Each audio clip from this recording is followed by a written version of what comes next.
18వ అధ్యాయం మత్తయి సువార్త 18వ అధ్యాయం 21వ వచనం నుండి చదువుకుందాము.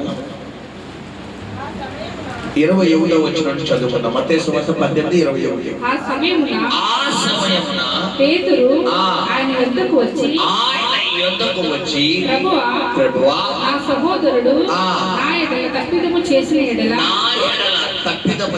ఎడల నేను ఎన్ని మార్లు అతను క్షమింపవలెను? నేను ఎన్ని మార్లు అతన్ని క్షమింపవలెను? 7 మార్లు మట్టుగా అని అడిగాను. అందుకు యేసు అతనితో ఇట్లా నేను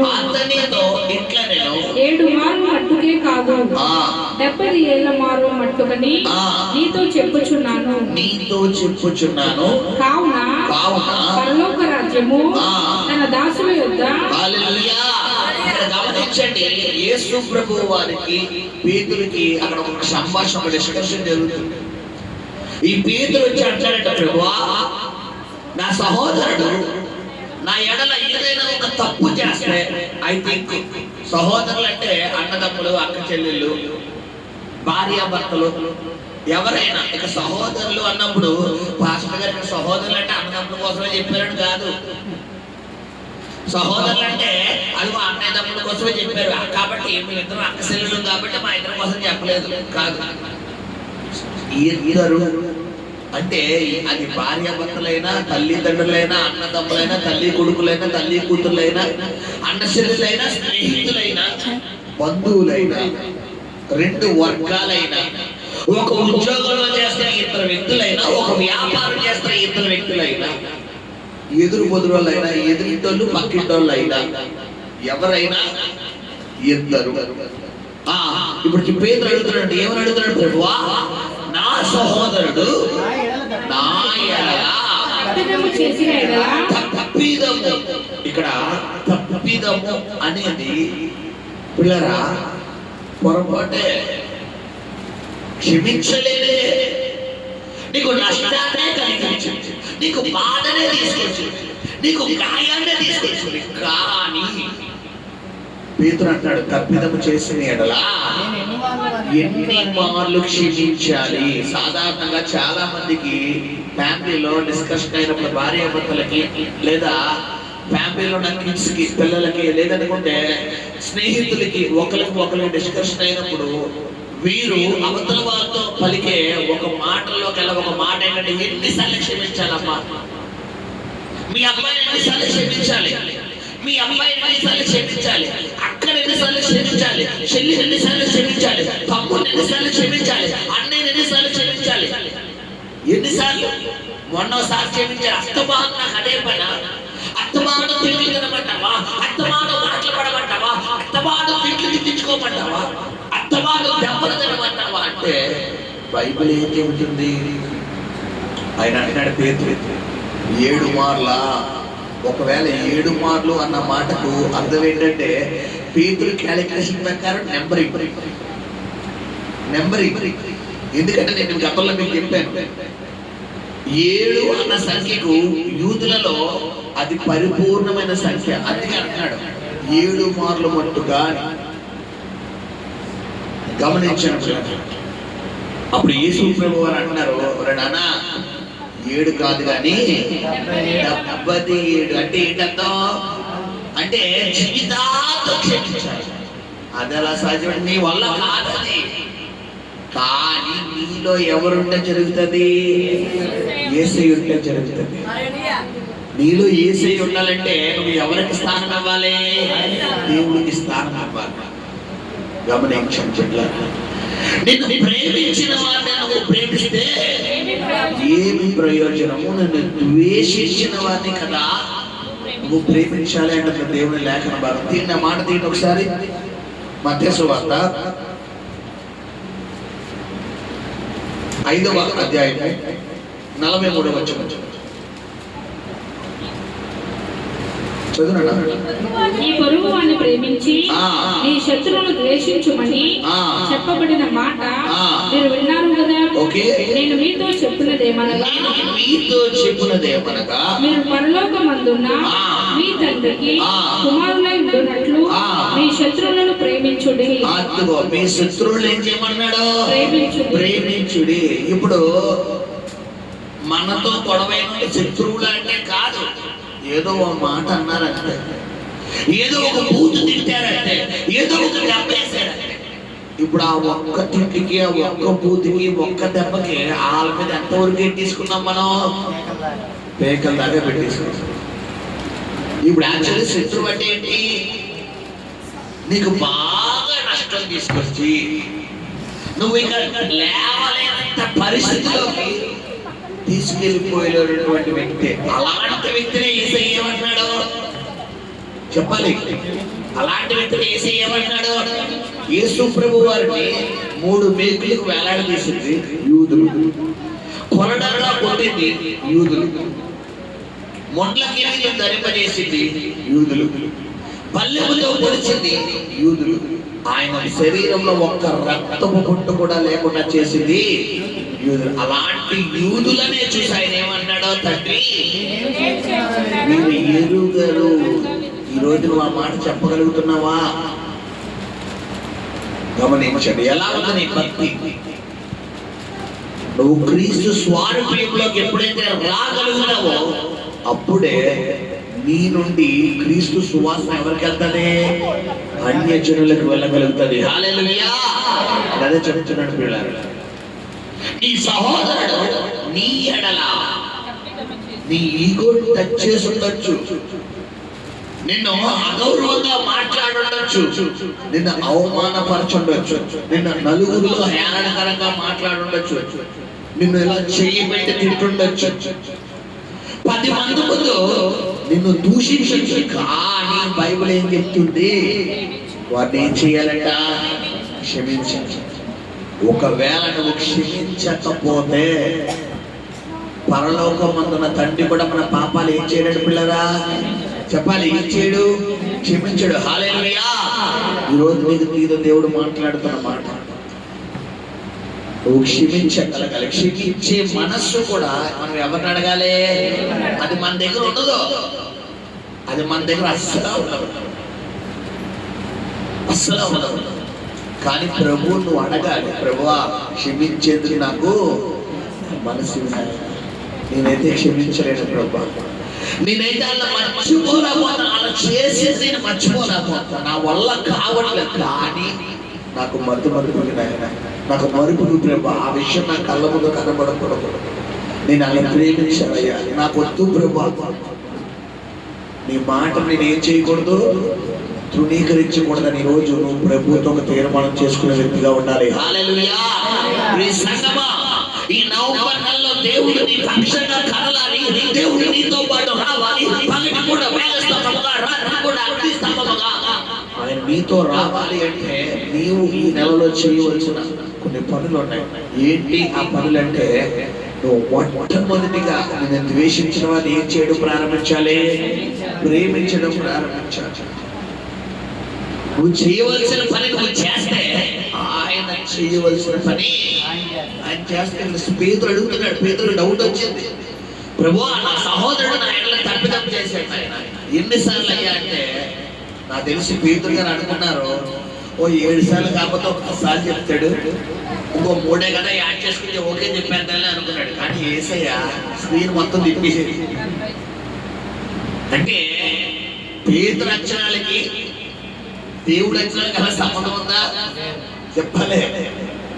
నీ అంచనాలకి దేవుడు అసలు సంబంధం లేదు. అందుకని ఆకాశానికి భూమికి ఎంత వ్యత్యాసం ఉందో మన తలపులు ఆయన తలపులకి అంత వ్యత్యాసం. మనం అనుకుంటాం ఇది ఎలా జరుగుతుంది? సౌలు హింసకుడు, దూషకుడు, హానికరుడు. సౌలు లాంటి వ్యక్తి మన కళ్ళ ముందు కనబడినప్పుడు 199% ఏం పలుకుతుంది చెప్పండి? చెప్పాలి. సౌలు లాంటి వ్యక్తి 199% మన కళ్ళ ముందు కనబడితే, సౌలు స్టోరీ మన అందరికీ తెలుసు కదా. పాత నిబంధన సౌలు కాదు, కొత్త నిబంధనలో సౌలుని పౌలుగా మార్చిన దేవుడు ఆ సౌలు. పౌలుగా మారకపోతే సౌలు క్యారెక్టర్ ఏంటి? హింసకుడు. అంటే క్రైస్తవులు అన్న ఎక్కడన్నా కనబడితే అలా హింసించడమే ఈ టార్గెట్. రెండోది ఏంటి? నోరు నింపితే పచ్చి బూతులు, అన్ని డబ్బులు డైలాగులే, పచ్చి బూతులు. ఇంకా ఆ బూతులు వింటుంటే చెవిలో చేయవచ్చంటే ఇంకా రక్తం వచ్చేస్తుంది. ఇంకా శాపనాలే, నువ్వు అలా అయిపోతావు, నువ్వు ఎలా అయిపోతావు, నువ్వు నాశనం అయిపోతావు. ఇదే సౌలు ఆత్మ. మూడోది ఏంటి? నువ్వు ఎక్కడ దొరుకుతావని చూస్తున్నాడు ఇది చేసేయడానికి. ఎక్కడైనా దొరుకుతావా దొరుకుతావా దొరుకుతావా దొరుకుతావా దొరుకుతావా, ఇప్పుడే చేసేద్దావా, ఈరోజు చేసేద్దావా, రేపు చేసేద్దావా చూస్తున్నాడు. ఇప్పుడు ఇలాంటి వ్యక్తి మన కళ్ళ ముందు ఉన్నాడు అనుకో, అతని వల్ల నీకు చిన్న శ్రమ వచ్చింది. ఇప్పుడు నువ్వు చేసే ప్రార్థన ఏంటి చెప్పాలి? ఆడిని తీసేయి, ఆడిని లేపేయి, ఆడ అయిపోవాలి, సైడ్ అయిపోవాలి. అలా ఇది ఎవరు ప్రార్థన చెప్పండమ్మా? మన ప్రార్థన. కానీ ప్రభు మనకు నేర్పిస్తున్న ప్రార్థన అంటే ఇక్కడ పేతురు ద్వారా 70 సార్లు నీ శత్రువులను నువ్వు క్షమిస్తే వారి మీద ఏమి వేసినట్టంట? అగ్ని కొంపటి. నువ్వు వెయ్యక్కర్లొద్దు, ఎవరు చూసుకుంటారు సంగతే. నువ్వు చేయవలసిన పని ఏంటంటే వారిని ఏం చేసేయాలి? ఇక్కడ క్షమించే, వదిలే, అప్పగించే. ఎవరు చూసుకుంటారో ఆయన చూసుకుంటారు. మన చేతుల్లో ఏమవకూడదంటే బట్టి అంటకూడదు. పిలాతు యేసు ప్రభు వారికి శిక్ష విధిద్దాం అనుకునే టైంలో ఆయన శిలువ మరణం పొందేంత పని ఆయన చేయలేదు. కాబట్టి అక్కడ చిన్న పని చేస్తున్నాడు ఆయన. ఈ పరిశుద్ధుల మరణానికి నాకు ఏ సంబంధం లేదు, ఏం చేస్తున్నాడంటే ఆయన చేతితో నీళ్ళతో కడిగిస్తున్నాడు. అంటే అర్థం ఏంటి? ఈ మరణం అంతటికి, పాపనంతటికి మీరే కారణం. ఇప్పుడు నువ్వు చేతులు కడుక్కో,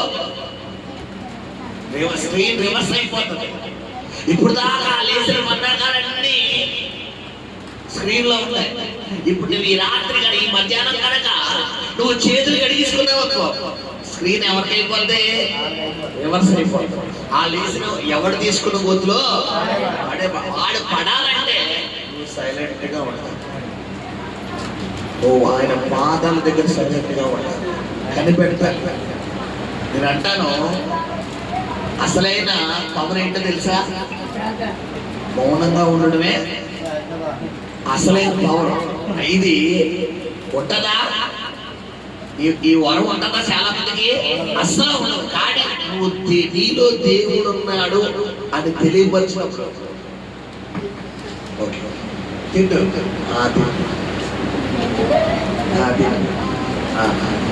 మళ్ళా ఫేస్ రీడింగ్ లో ఏం రాకూడదు,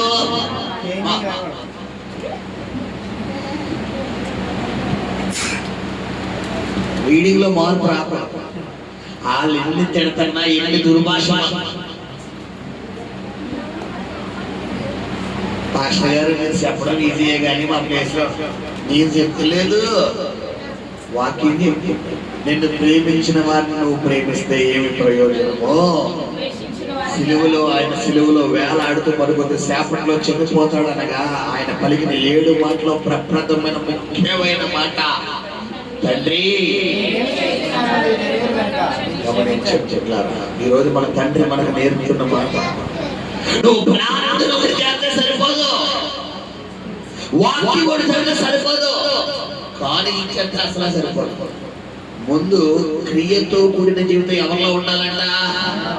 నీలో ఉండాలి. ఇక్కడ అడుగుతున్నాడు అనమాట 70 సార్లు అంటూ.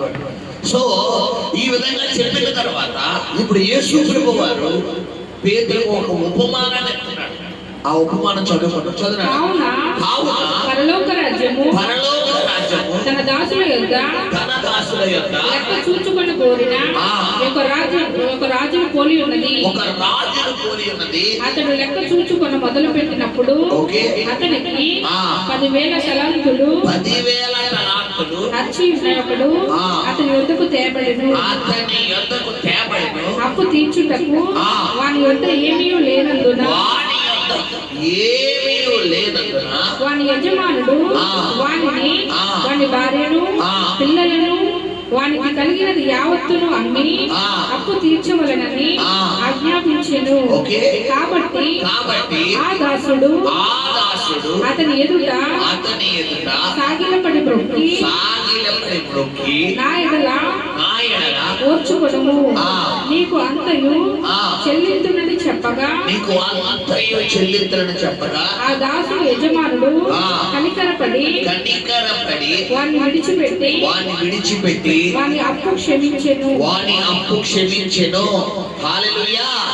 ఇక్కడ ఒక తలాంతు అని కింద ఫుట్నోట్లో ఉంది. ఆ నెంబర్ ఎంత? 600 రూపాయలు. ఇప్పుడు ఈ దాసుడు యజమానికి ఎన్ని తలాంతులు బాకీ? 10,000 తలాంతులు. 10,000 ఇంటూ 3,600 టాలీ చేయండి. క్యాలిక్యులేషన్ ఎవరైనా ఉంటే మొబైల్ తీయండి.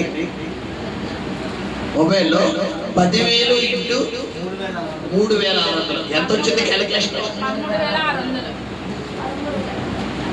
10,000. ఎంత?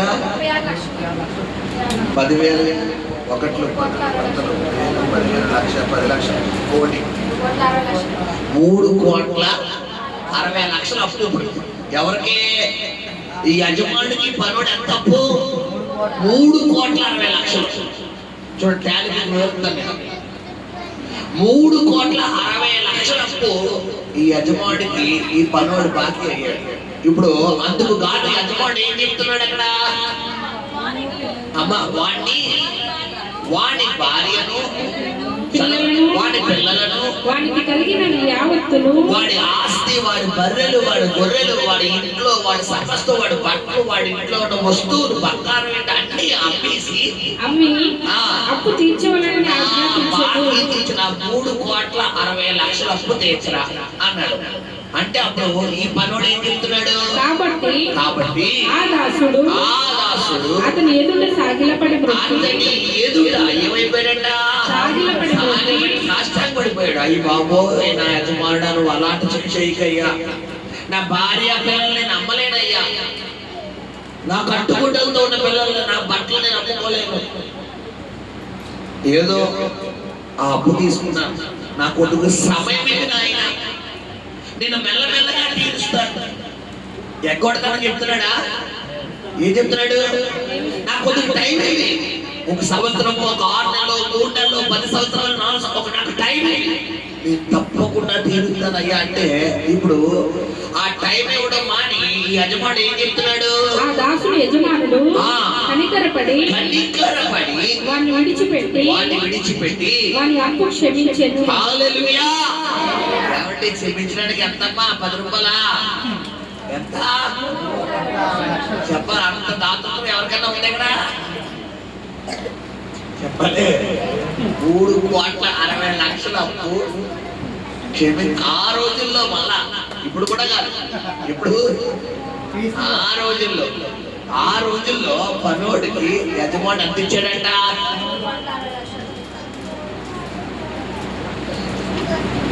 హల్లెలూయా. ఇలా జరిగింది.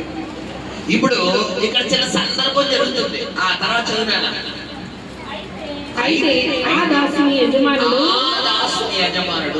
వాడిని విడిచిపెట్టి వాని అప్పు క్షమించెను.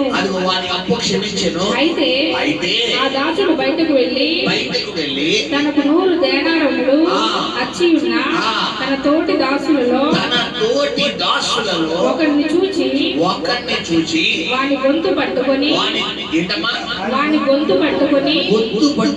నీవు అచ్చి ఉన్నది చెల్లింపు మనెను. హల్లెలూయా. చూడండి, మీకు అర్థమే భాషలో చెప్తాను. ఇలా రా, మీరు లైన్ నిలబడి. నేను యజమానుడు, నేనెవరిని? యజమానుడు. ఈయనెవరో నాకు అప్పున్నాడు. ఎంత? 3,60,00,000. ఈయన నాకు 3,60,00,000 అప్పుంటే నేను ఈయన ఏం చేశాను? క్షమించేశాను. ఇప్పుడు ఈయన నా దగ్గర తీసుకున్న 3,60,00,000 ఈ అబ్బాయికి ఎంత అప్పించాడట? 100 దేనారం. 1 దేనారం అంటే ఎంత ఉంది అక్కడ? ఒక దేనారం 3,600. బంగారాలు సరిగ్గా చదవండి. ₹10 ఒక తలాంతు వేరు, ధ్యానారం వేరు. ఒక ధ్యానారం అంటే ఎంత? ఇప్పుడు 100 ధ్యానారం అంటే ₹100 ఎంత? అయ్య బాబాయ్, చాలా తెలివైన ₹100 ఎంత? ₹50. 50 కోట్లు కాదు, 50 లక్షలు అసలు కాదు, 50,000 ఇంకా కాదు, చివరికి 500 కూడా కాదు. నేను ఈయనకి ఎంత అమర్చాను చెప్పాలి? 3,60,00,000 ఆఫరించాను. వదిలే దానియాలు, సర్లేవయ్యా వదిలేస్తున్నాను, నీ పిల్ల పిల్లలు హ్యాపీగా ఉండు, సరే వదిలేస్తున్నాను అని వదిలేసాడు. ఇప్పుడు శామ్యూయల్కి దానియాలు గారు ఎంత అప్పించారు? ₹50. ₹50 ఇవ్వలేనందుకు మీ సేపు పట్టుకోండి. మళ్ళీ మీ వయసు కొరడే కొడుకు కదా, మీరు పట్టుకోండి, మీరు కొడుకే కదా. ఇలా పట్టుకుని ఏమంటాడంట అమ్మ చదువునాడు, వాడి గొంతు పట్టుకుని వచ్చి చెల్లింపమనెను. అందుకు వాడి తోడవ దాసుడు ఏం చేస్తానంట? గొంతు పట్టుకోవడం మన భాష ఏంటి? ఏమంటే నేను ఎంత క్షేమం చేశాను? 3,60,00,000 క్షేమం చేసినప్పుడు సహోదరుడు తన సహోదరుని ఏం చేయలేకపోతున్నాడు? ఎక్కడ వదలలేకపోతున్నాడు?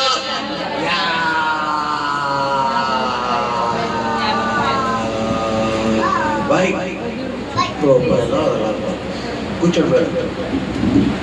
ఇప్పుడు ఇది ఉపమానం వస్తున్నాడు దేవుడు. అంటే నువ్వు దేవుడి దగ్గర చేసిన పాపాలు కోట్లు కాదు, మిలియన్ కోట్లు. నువ్వు చేసిన పాపాలు, నువ్వు దేవుడి ఆయాసకరంగా జీవించిన విధానం, దేవుడిని బాధ పెట్టిన విధానం, దేవుడిని ఎలా దుఃఖకరంగా జీవించిన విధానం మిలియన్ కోట్లు అయితే, ఆ కోట్లతో కూడిన పాపం అంతా ఆయన ఏం చేసాడు? మొత్తం ఆయన రక్తంతో కడిగేసి శుద్ధి చేసేసాడు. ఇప్పుడు నీ ఎడలని సహోదరుడు చిన్న తప్పుతో నేను పోరా అన్నాడు, పోవే అన్నాడు, ఏదో 2 బీతులు తిట్టాడు, ఒక దెబ్బ వేసాడు. దానికి నువ్వు ఆయన సొంతగా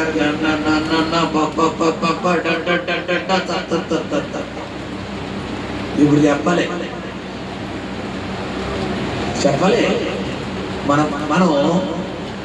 ఇతరులకు దేనారం వంటి బాకీ కలిగి ఉన్నామా? తలాక్ వంటి బాకీ కలిగి ఉన్నామా? చెప్పాలి. ఇతరులకు దేనారం వంటి బాకీ కలిగి ఉన్నాం, దేవుడికి తలాక్ వంటి బాకీ కలిగి ఉన్నాం. అంటే తలాక్ వంటి పాపములు మనం చేస్తేనే దేవుడు మన ఎడల కృప చూపించాడు కదా. మరి నీ సహోదరుడు నీ ఎడల ఎంత బాకీ కలిగి ఉన్నాడో? ₹50 చిన్న తప్పది. నువ్వు ఇంత పొడవు తప్పు చేస్తేనే దేవుడు మొత్తం తీసుకెళ్ళిపోయి సిలువలో ఆయన మరణం సిలువలో ఆయన వెనకాల పడితే, ఇప్పుడు నీ ఎడలని సహోదరు చిన్న పొరపాటు చేసినందుకు నువ్వు భూతత్వం పెట్టి బయోగ్లాస్ పెట్టి ఇలా పెట్టి అందుకున్నట్టు ఎందుకు అనాలి?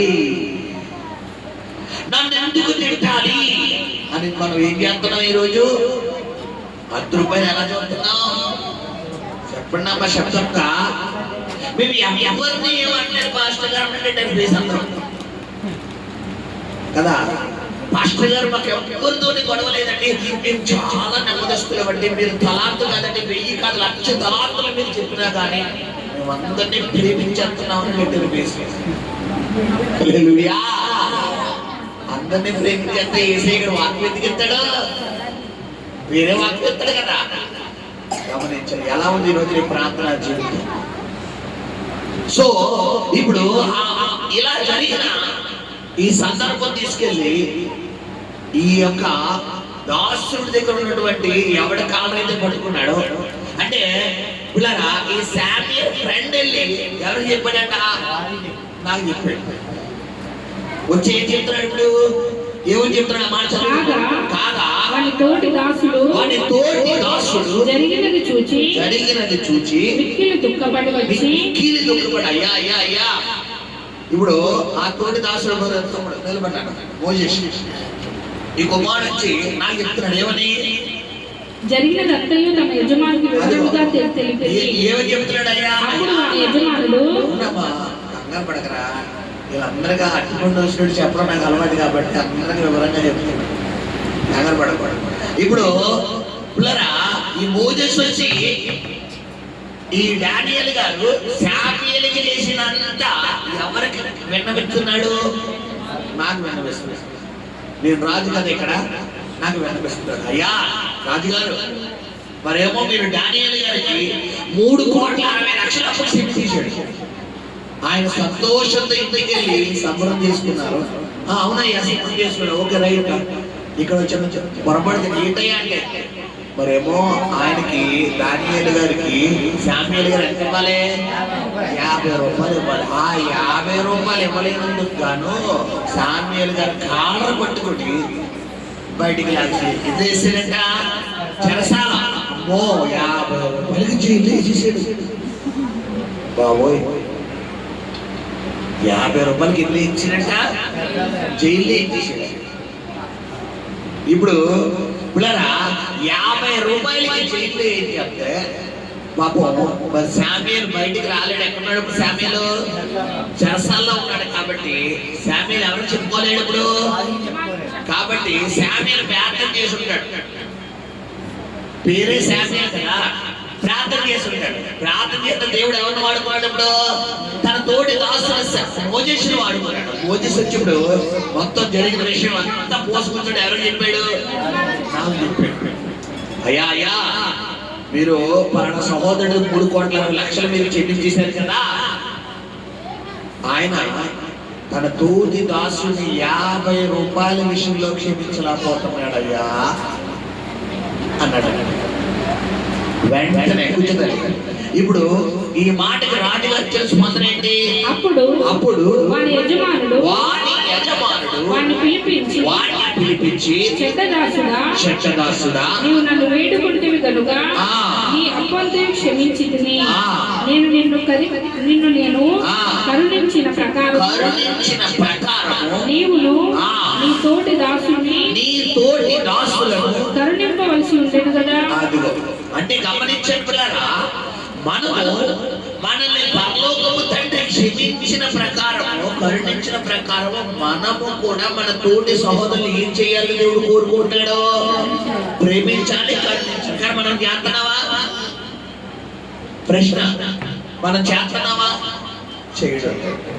మనం చేయలేనప్పుడు నీ ప్రార్థన ఎలా పరలోకం వెళ్తుంది? బైబిల్ ఏం చెప్తుంది? ఆయన వాక్యానికి ప్రభువా ప్రభువా అని పిలిచేవారు పరలోకం చేరతారా? ప్రభు చిత్తము చెప్పుడు చేయవారు పరలోకం చేరతారా? ఏంటి ప్రభు చిత్తం చేయడం అంటే? వాక్యానుసారంగా జీవించడమే ప్రభు చిత్తం. గమనించి ఈ రోజు నీ ప్రార్థన జీవితం ఎలా ఉంటుంది? 1 యోహాను పత్రిక 2వ అధ్యాయము ఆ మాట చదువుకోండి. 1 యోహాను పత్రిక అక్కడ చూడండి. ఒకటి నన్ను ప్రేమించిన ఎలా 2వ అధ్యాయము 3వ వచనం.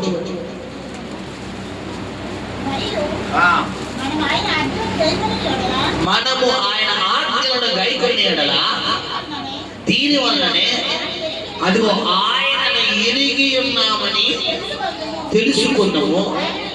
ఆయనను ఎరిగి ఉన్నానని చెప్పుకొనుచు ఆయన ఆజ్ఞలను గైకొనని వాడు అబద్ధికుడు. అదిగో ఇప్పుడు నిన్ను వలె నేను పొరుగు వారిని ప్రేమించాలన్నదే దేవుడు ఆజ్ఞ. నిన్ను ప్రేమించిన వారిని ప్రేమిస్తే ఏమి ప్రయోజనము? నిన్ను ద్వేషించిన వారిని ప్రేమించవాలనే దేవుడు ఆజ్ఞ. ఇప్పుడు ఒకడు దేవుడి ఆజ్ఞలను గైకొనడం అనేది దేవుని ఎరిగిన వాడితో సమానం. ఇప్పుడు నువ్వు దేవుడి నీకు తెలుసు అంటే నువ్వు ఏం చేసి ఉండాలి? ఆయన ఆజ్ఞను గైకొనాలి. నువ్వు ఆయన ఆజ్ఞను గైకొనకుండా నిన్ను ప్రేమించిన వాడిని మాత్రం love you love you love you love you I do love you అంటున్నావు. నిన్ను ద్వేషించిన వారికి ఐ హేట్ యు అని చెప్తున్నావు. ఇప్పుడు బైబిల్ ఐ హేట్ యు చెప్పినోడికి ఐ లవ్ యూ చెప్పమంటుందా? ఐ లవ్ యూ చెప్పినోడికి ఐ డు లవ్ యూ చెప్పమంటుందా? చెప్పాలి. ఐ హేట్ యు అన్నోడికి ఐ డు లవ్ యూ చెప్పమంటుంది బైబిల్. మనం ఏమంటాం ఐ లవ్ యూ అంటే ఐ లవ్ యూ. నేను ప్రేమిస్తా, నేను కూడా ప్రేమిస్తున్నాను, ఎందుకంటే నువ్వు నాకు సాయం చేశావుగా. ఇప్పుడు నీ మీద నాకు పేక లోతులో కోపం ఉంది కాబట్టి నాకు కూడా చెప్పండి పేక లోతుల్లో. ఇప్పుడు బైబిల్ ఏం చెప్తుందా చెప్పాలి. ఏం చెప్తుంది? నిన్ను ప్రేమించిన వాడిని కాదు నువ్వు ప్రేమించవలసింది. నేను ప్రేమించిన వాడిని ఎలా నువ్వు ప్రేమిస్తావు? అది నువ్వు చెప్పినా చెప్పకపోయినా నమ్మలే. కానీ బైబిల్ ఏం చెప్తుంది? నిన్ను ద్వేషించిన వారిని, నిన్ను హేళన చేసిన వారిని, నిన్ను చులకనగా చూసిన వారిని, నిన్ను 10 మందిలో నిన్ను అవమానపరిచిన వారిని, 10 మందిలో నిన్ను నిందించిన వారిని, నీ పేరు చెడ్డది అని ప్రకటించిన వారిని సైతం నువ్వేం చేయాలంట? శబ్దంగా చెప్పాలి, క్షమించాలి. కానీ ఈరోజు మనం క్షమించగలుగుతున్నామా? కాబట్టి ప్రభు ఈ సంఘానికి ఈ వాక్యం కావాలి కాబట్టి ప్రభు సంఘంతో ఈరోజు మాట్లాడుతాడు. బిడ్డ గమనించండి, ఈరోజు మన ప్రార్థన జీవితం ఎలా ఉందో ఒకసారి ప్రశ్నించుకుంటాం. ప్రభువా, ఆయన అంటున్నాడు మన నీతి ఆయన ముందు ఎలా ఉందంట? మన నీతే మురికినట్లయితే ఇంకా అవినీతిగా మురికాలు కూడా మంచిది. మనం ఇప్పుడు వేసుకుని వచ్చాం కదా వైట్ వస్త్రాలు, శుభ్రంగా గెంజెట్టి ఇస్త్రీ చేసి శుభ్రంగా వేసుకొచ్చాం. ఇదే వైట్ వస్త్రం ఒక 4 రోజులు ఎందుకు మళ్ళీ సాయంత్రం వేసుకోవడానికి ఇష్టపడతామా? ఇప్పుడు రేపు సాయంత్రం ఇష్టపడలేకపోతే రేపు ఎందుకు ఇష్టపడతాం? ఇప్పుడు మన నీతే ఆయన ముందు మురికి కూడా అయితే ఇంకా మన అవినీతికి ఏ పడదని బట్టి అర్థం చేసుకోవాలి. ఎంత అవినీతి ఉంటేనే ఆయన మనల్ని క్షమిస్తుంటే మరి నువ్వు ఎందుకు నీ సహోదరుని క్షమించలేకపోతున్నావు అన్నది ఈరోజు నీకు దేవుడు వేస్తున్న ప్రశ్న. ఆయన అంటున్నాడు ఈరోజు, నా బిడ్డ నువ్వు చేయవలసిన పనులన్నీ చేసేసి నా దగ్గరికి వచ్చి ప్రభా ఈ ఒక్కసారి క్షమించాను ఆయన అంటే వెంటనే నేను కర్ణిస్తున్నాను కదా, నేను నీ మీద కృప చూపిస్తున్నాను కదా, వెంటనే నువ్వు చేసిన ప్రార్థన ఆలకించి నీకు సమాధానం ఇస్తున్నాడు కదా, మరి ఎందుకు నీ సహోదరుడు క్షమించలేకపోతున్నావు అని నేను అడుగుతున్నాడు ఆయన. దీనికి ఇచ్చే సమాధానం ఏంటి? ఈరోజు ఒక అధికారం మన దగ్గరికి వచ్చి ఒక ప్రశ్న వేసినప్పుడు మనం ఏం చేయాలి? సమాధానం చెప్పాలా, మౌనంగా ఉండాలా? మౌనంగా ఉండమంటే అర్థం ఏంటి చెప్పాలి. మౌనంగా ఉండమంటే అర్థం ఏంటి? అయితే తప్పు చేసావని, లేదా చెప్పడం ఇష్టం లేదు. ఇప్పుడు నువ్వు మౌనంగా ఉండే సమయం అయితే ఏం చెప్పాలి? ప్రభువా నేను క్షమిస్తానయ్యా, నాకు ఇంకెవ్వరి మీద కోపం లేదయ్యా అని ఈరోజు నువ్వు చెప్పగలిగితే ఆరాధనలో ప్రభు చెప్పిన రీతిగా నీతో ఈ నెలలో దేవుడు పగటి కూడా మేఘ స్తంభముగా, రాత్రి కూడా అగ్ని స్తంభముగా దేవుడు నీకు తోడుగా రాబోతున్నాడు. ప్రాకారం పడుకుంటూ వాడు నీకు ముందుగా వెళ్ళబోతున్నాడు. నిన్ను ముట్టినవాడు అని కనుగొని ముట్టిన వాడితో సమానం చేయబోతున్నాడు. నీకు విరోధంగా రూపొందిన ఏ ఆయుధము ఒత్తిళ్లు కూడా ఆయన చేయబోతున్నాడు. హల్లెలూయా. తల్లిదండ్రులు పిల్లల భవిష్యత్తు ఆలోచిస్తారా లేదా? చెప్పాలి, ఆలోచిస్తావా లేదా? కాబట్టి బోర్డు స్కూల్లో వేస్తావా, కాన్వెంట్లో వేస్తావా? మన దగ్గర కనీసం ₹1 కూడా ఉండదు. ఒక బోర్డు డ్యూటీకి వెళ్తేనే కదా గట్టిగా కాదు. అయినప్పటికీ మన పిల్లల్ని స్కూల్లో జాయిన్ చేయడానికి ఇష్టపడుతున్నాం. ఎందుకు చెప్పాలి? చెప్పుకోవడానికి బాగుంటుందనా? ఎందుకు? వాళ్ళ భవిష్యత్తు బాగుంటుంది. మనకు ఉన్నంతలోనే వాళ్ళు ఇంగ్లీష్ కాన్వెంట్లో ఇంగ్లీష్ మీడియమే చదవాలి, తెలుగు కూడా కాదు. కొన్ని గవర్నమెంట్ స్కూల్లో చదివితే ఏ మీడియం? ఇంగ్లీష్ మీడియమే. నా పిల్లోడు ఇంగ్లీష్ మాట్లాడాలి. మరి నువ్వు 9 నెలలు కన్నా నీ కొడుకు నీ కూతురు కోసం నీకు అంత ప్లానింగ్ ఉంటే మీ వయసు వచ్చే వరకు ఆయన చంకరెత్తుకుంటున్నాడు అంటున్నాడు. ఆయన పోలిక చొప్పున ఆయన స్వరూపమందు నేల మట్టికి వంగి ఆ మట్టితో నరుణ్ణి తయారు చేసిన దేవుడికి ఆశ ఉన్నదా? చెప్పండి అమ్మా. మన పిల్లలు మనకులా ఉండడం అనుకోవడం అది స్వార్థమా, లేదనుకుంటే ఇంకేమన్నా చెప్పాలి? అది ఆశా స్వార్థమా చెప్పాలి. మన పిల్లలు డాక్టర్ ఉంటాడు, డాక్టర్ గారి పిల్లలు ఏమనుకుంటారు? డాక్టర్ గారు, లాయర్ గారి పిల్లలు, పోలీస్ గారి పిల్లలు, జడ్జి గారి పిల్లలు, అలాగే కదా ఎవరు పిల్లలు. మన ఆయన కూడా ఆయన అదే కోరుకుంటారు. కూడా నేను ప్రేమిస్తున్నాను, నేను ప్రేమమయుడు కాబట్టి నా పిల్లలు కూడా ప్రేమమయుడిగా మారుకోవాలి. నన్ను ద్వేషించిన వారిని నేను ప్రేమించాను కాబట్టి నా పిల్లలు కూడా వారిని ద్వేషించిన వారిని, నన్ను దుర్భాషలు మాట్లాడినవారిని, నేను సిలువేయండి సిలువేయండి సిలువేయండి అన్నవారిని నేను క్షమించాను కాబట్టి నా పిల్లలు కూడా, వాళ్ళు తిడుతున్నోళ్ళే నా పిల్లలు క్షమించాలనుకుంటున్నాడు ఆయన. కానీ మనం అలా ఉంటున్నామా ఈరోజు? మనకు నచ్చినట్టుగా ఉంటాం. చిన్న ఎగ్జాంపుల్ చెప్పిన ముగిస్తాను. మన పిల్లలు, మన ఇంట్లో ఇద్దరు ముగ్గురు పిల్లలు ఉన్నారనుకోండి, ఆ ఇద్దరు ముగ్గురు పిల్లలకి ఎవరో ఒకరు మనం చెప్పిందల్లా చేశారనుకోండి, మన ఫోకస్ అంతా ముగ్గురు పిల్లలు ఎవరి మీదకి వెళ్ళిపోతే ఎక్కువ? అదే ముగ్గురిని కన్నాం కదా, ఇద్దరిని కన్నాం కదా, ఇద్దరిని ముగ్గురిని కన్నాం కదా, మరి ఒకరి మీదకి ఎందుకు వెళ్తుంది? చెప్పాలి, శబ్దంగా మాట్లాడాలి కదా. నలుగురు కన్నా, ఇద్దరిని కన్నా, ముగ్గురిని కన్నా ఇంకా ఒకరైతే ఇంక తప్పదు. మంచి చెడైనా ఆడుతోనే ఇద్దరుంటేనే ఆప్షన్. ఆ ఇద్దరు ఉన్నప్పుడు ఆ ఇద్దరులో ఒకరు చెప్పిన మాట విన్నారనుకోండి, ఆ ఒకడి మీద ఫోకస్ ఎలా ఉంటుంది ఇక్కడ దేవుడు కూడా అంతే గమనించింది. ఈరోజు చెప్పిన మాట విన్న బిడ్డ మీద మన తండ్రి మన తల్లి ప్రేమ ఎలా అయితే అమితంగా ఉంటారో, ఇప్పుడు పరలోకపు తండ్రి కూడా రెండు గుంపులు ఉన్నాయి, ఒకటి గొర్రెలు ఒకటి మేకలు, ఒకటి పెద్ద కుమారుడు ఒకటి తప్పిపోయిన కుమారుడు. నువ్వు రెండింటిలో ఏ మ్యాచ్ లో ఉంటావో నువ్వు చూసుకో.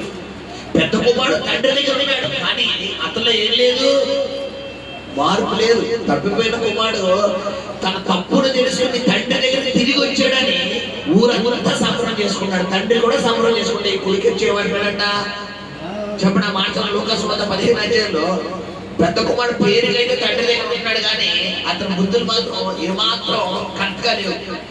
అతను ఏమంటున్నాడు? అందుకని 29 చదువున్నాడు.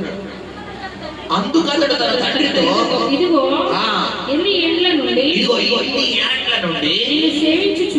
నిన్ను సేవించుచున్నానే, నీ ఆజ్ఞను నేను ఎన్నడూను మీరలేదే. అయినను నా స్నేహితులతో సంతోషపడినట్లు నీవు నాకెన్నడూను ఒక మేక పిల్లనైనా ఇయ్యలేదు. అయితే నీ ఆస్తిని వేశ్యలతో తినివేసిన ఈ నీ కుమారుడు రాగానే వీని కొరకు క్రొవ్విన పశువును వధించితివని చెప్పెను. హల్లెలూయా. ఇప్పుడు చెప్పండి, కొడుకు తమ్ముడు వెళ్ళిపోవడం వీడికి సంబరమా? లేదనుకుంటే బాధ. చెప్పాలి, సంబరం. ఎందుకు?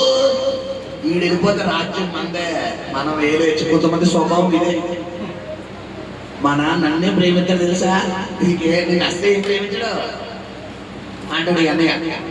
ఈ తమ్ముడు అంటాడు, అమ్మ నన్ను బాగా ప్రేమిస్తాడు, నేనేం అడిగిన అమ్మ వండుతుంది తెలుసా, అమ్మ నా పార్టీ, నేను మా అమ్మ చేత ఏమన్నా చేయించుకుంటానంటారు ఈ తమ్ముడు.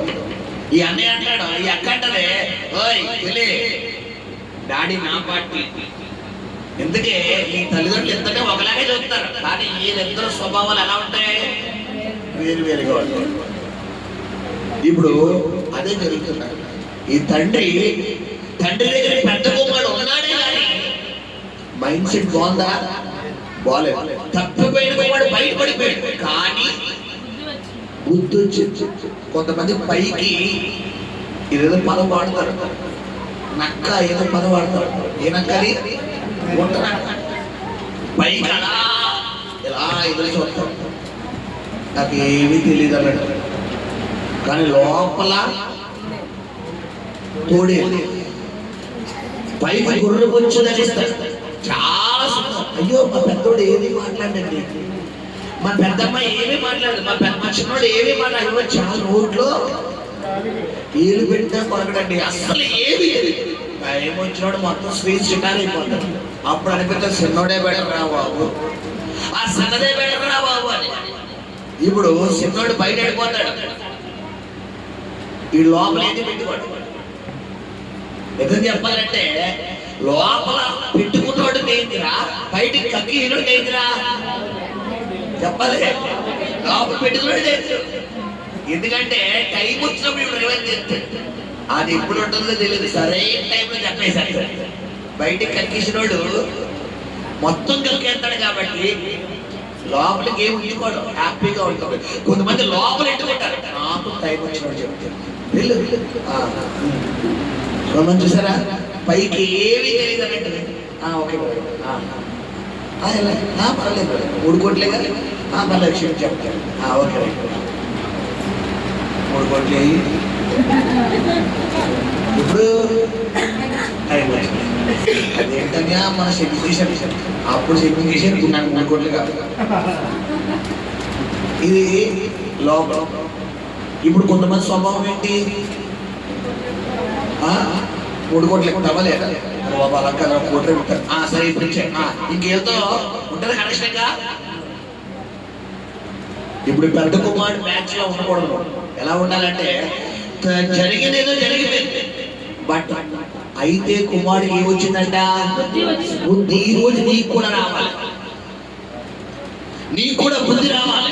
ప్రభువా ఇన్ని రోజులు తెలియక నేను ఆయన వదిలేశాను, తెలియక వాళ్ళని తిట్టాను ఆయన, తెలియక వాళ్ళని ద్వేషించాను, తెలియక వాళ్ళని శపించాను, తెలియక వాళ్ళని దుర్భాషలాడాను, తెలియక వాళ్ళ మీద నోరు జారాను. కానీ ఈ రోజు నేను సత్యం మనల్ని స్వతంత్రులు చేసిన, నా కంట్లు తినిపించిన ఆయన. ఇక్కడ నేను ఎవరిని ఏమన్నా ప్రభా, ఎవరిని తిట్టను, ఎవరిని కొట్టను, ఎవరిని దుర్భాషలు మాటను. నేను అల్లా చేసేది ఏంటి, నీ చేతిలో చేతులు, నీ సన్నిధిలో చేతులు ఎత్తి ప్రార్థన చేస్తానయ్యా అని చెప్పే వ్యక్తిగా నువ్వు ఉండగలిగితే ప్రభు చెబుతున్న మాట ఏంటంటే, పిల్లరా తప్పకుండా దేవుడు నీ అంత సంతోషించే దేవుడు అంట. హల్లెలూయా హల్లెలూయా. ఇప్పుడు గమనించారు, చిట్ట చివరిగా ఒక మాట చదువుకొని ముగిద్దాం. ఆ మాట చదువుదాం. 18 చివరి వచ్చిన చదువుడు. ఆ దాసుని గురించి ఆ యజమానుడు చెప్పిన స్టేట్మెంట్ ఏంటి ఫైనల్ గా, అందుచేత వాని యజమానుడు కోపపడి, అది ఒక కోపపడి తనకు వచ్చి ఉన్నదంతయు చెల్లించు వరకు, అది చెల్లించు వరకు బాధపరచు వారిని వానికి అప్పగించెను. ఇప్పుడు చెప్పండి, అసలుకి ఏమైపోయింది, ఎసరు అయిపోయింది, అంతా అయిపోయిందిరా బాబు, ఇక నేను రూపాయి చెల్లించగలంటే అనుభవించరా రాజా అని సాంగ్ చేసుకునే లోపల ఈ వార్తని ఎవరికి తెలిసిపోయింది, యజమానికి తెలిసిపోయింది. ఈరోజు నీ పాపాలను నువ్వు క్షమించగలగాలి. నీ తోటి సహోదరులను నువ్వు క్షమించగలిగినప్పుడే నీ పాపాలు ఎవరు క్షమిస్తారో, దేవుడు క్షమిస్తారు. అదే చాలాసార్లు మీకు వాక్యం చూపించిన మార్క్స్ వద్ద 11:25 మాట చదువుకుని ముగిద్దాం. చదువునా 11:25. నీకు ఒకరి మీద విరోధం ఏమైనా కలిగి మీరు నిలవబడి ప్రార్థన చేయనప్పుడల్లను వాడిని ఏం చేయాలంట, క్షమించుడి. అప్పుడు పరలోకమందున్న మీ తండ్రి మీ పాపములు ఏం చేయనంట, ఇప్పుడు కింద ప్రాచీన ప్రతులు ఏమనుంది, మీరు క్షమింపని ఎడల పరలోకమందున్న మీ తండ్రి మీ పాపములు క్షమింపడు. ఇప్పుడు దేంతో లిక్కెట్టాడు, ఎలా క్షమించమంటారు మాస్టర్ గారు, ఇది తిట్లండి, మీకే బాగా చెప్పేస్తారండి, తిట్లు తిన్నది నేనండి, దెబ్బలు తిన్నది నేనండి, శాపనాదాలు తిన్నది నేనండి, అవమానపరిచిన రండి 10 మందిలో తిట్టాడండి. సరే నువ్వే తిట్లు తిన్నావు, నువ్వే దెబ్బలు తిన్నావు, నువ్వు పడ్డా తిట్లు మామూలు తిట్లు కాదు, నువ్వు పడ్డా శ్రమలు మామూలు శ్రమలు కాదు, నువ్వు పడ్డా శాపాలు మామూలు శాపాలు కాదు, నీకు వేసిన మరి ఆ శోధన మామూలు శోధన కాదు. ఓకే, నీ మాటే ఒప్పుకుంటున్నాడు. ఇప్పుడు దేవుడు నీతో లిక్కెట్టాడు, నువ్వు గనక అతను క్షమించకపోతే మన పప్ప ఏం చేస్తాడంట చెప్పండి, మన పాపాలు కూడా. ఇప్పుడు మన హిస్టరీ చేద్దామా, క్లోజింగ్ లో ఉంచుదామా, మన హిస్టరీ చేద్దామని గట్టిగా చేయండి. వద్దులేడు బాబు, ఎందుకు వచ్చినాడు బాబు గంటలు తగ్గుతాడు అంటారా కదా, ఎవరికి సంబంధించిన హిస్టరీ కనుక తీర్తే 9 తొత్తలు మనకు అర్థం తీర్తే ఎందుకు వచ్చిన తనకి కొంతమంది అంటారు, ఓ ఎందుకంటే గతం ఎంత బాబు ఎందుకు వచ్చింది ఇప్పుడు ఆ గొడవలు అంటే వదిలే వదిలే. ఓకే ఇప్పుడు ఏంటి నీకు కావాలా ఇచ్చాను కదా కదా. గతం ఎందుకు మనకి? గతం బయటికి రావాలి అంటే, గతం బయటికి రాకూడదంటే నువ్వు ఇక్కడ ఏం చెయ్యాలి చెప్పండి? నిన్ను ఎవడైతే బాధ పెట్టాడో అటు నువ్వు ఈ రోజు ఏం చేయాలి? ఇక్కడ మళ్ళా క్షమించాడు. సారీ సారీ అంటే తెలుసా, చాలా రెడీగా ఉంటుంది. సారీ సారీ ఎక్కడ పెట్టుకుంటారు వీళ్ళు? కొంతమంది పగ ఏ పగ తెలుసా? దాసులో అవసరం, దాసులో స్వభావం ఏంటి తెలుసా? అది ఎప్పుడైనా మనకి హాని కలిగించినప్పుడు దాన్ని కొడితే ఎలా చెప్పాలంట? బుద్ధిగా చెప్తారు. ఒకవేళ దెబ్బతిన్నదా నన్ను వదిలేసావా, అవతల ఏం చేయదండి, అది చంపేదాకా అంటే ఆడ ఎక్కడున్నా కూడా వెళ్ళిపోతుంది. కొంతమంది పగింది అవసరం. నేను నా మళ్ళీ నేను గొప్పగా చెప్పుకుంటారు ఏంటి? నా పగ దాసుకోనట్టు పగ నేను కాటు చెప్తే కానీ నువ్వు కాటేసి ఆయన అనకుండా, నువ్వు తోసమైతే ఆయన అనకుండా మొత్తం ఎముకలని నిలబెట్టారు. ఇప్పుడు మనకి ఎందుకు వచ్చింది లేరా బాబు, నువ్వు మొత్తం వెనకాల గణాలన్నీ నమ్మద్దు వదిలేస్తాను ఇప్పుడే కదా. ఇంకో ఇంకో మనస్ఫూర్తిగా ఇప్పుడు ఏం చెప్పాలి? క్షమాపణ ప్రభా, ఆయన క్షమించేస్తాను. వద్దు ప్రభా, నీకు నాకు ఎందుకు డిస్టర్బెన్స్? మనం మంచిగా ఉండాలి కదా.